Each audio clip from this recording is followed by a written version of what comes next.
இன்னைக்கு சட்னி ஊறுகாய் இட்லி தோசை புடி அதெல்லாம் வைக்க போது எல்லாமே வச்சு ஸ்பூன்ல இட்லி வைக்கணும்.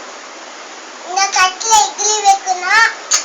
அதுக்கப்புறம் ஸ்மால வச்சு இந்த குத்து கிளாஸ்ல அது தண்ணியா கொஞ்சமா ஊற்றி அந்த மாவை கரைச்சி மிக்ஸ் பண்ணி அது மாதிரி சப்பாத்தி ஆக்கணும். அவ்வளவுதான். அதுல எண்ணெயில போடணுமா? பூரியே எப்படி போடணும்? எண்ணெயில இதெல்லாம் பூரி எடுத்து சேஞ்ச் பண்ணிட்டு எடுத்து போட்டு சமையல் செஞ்சுட்டு அது மட்டும் உங்களுக்கு தெரியும். பூரி நல்ல எத்தனை பூரி வரும்? 3 பூரி எல்லாமே வரும். பூரிக்கு தொட்டுக்க என்ன செய்வீங்க?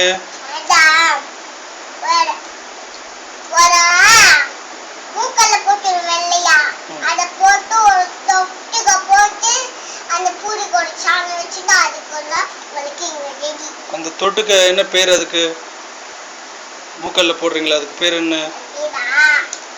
சென்னான்னு சொல்லுவாங்களா? அதுவா? சென்னி குழம்பு. சென்னி தொட்டுக்க. சென்னா. சென்னி தொட்டுக்க. சரி. அப்புறம் பூரி சட்னி ஏதோ செய்யறேன்னு சொன்னீங்களே, எப்படி செய்வீங்க? சட்னிக்கு முதல்ல என்ன பண்ணணும்? இட்லி பண்ணிட்டு இட்லி மாவு தண்ணி ஊற்றிடணும்.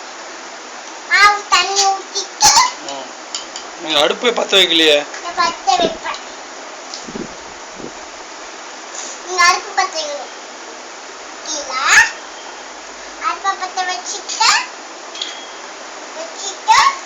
அதை கீழோட சேர்த்து பான்ஸை வச்சுட்டு அப்புறம் அது கொதிக்க வச்சுட்டு நீங்க பான்ஸ் பண்ணிக்கணும். டேஸ்டா இருக்கும்.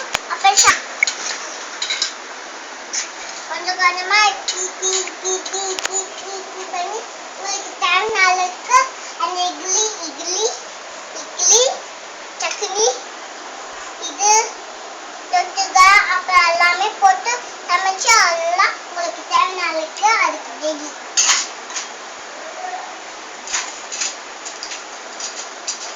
பூரிக்கு எண்ணெய் ஊற்றணுமா தண்ணி ஊற்றணுமா?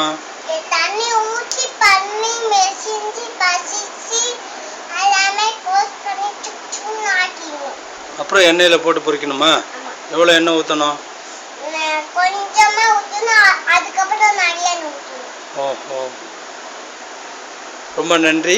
இந்த சமையல் நிகழ்ச்சியில் பங்கேற்று உங்களோட சமையல்லாம் செஞ்சு காட்டினதுக்கு ரொம்ப நன்றி.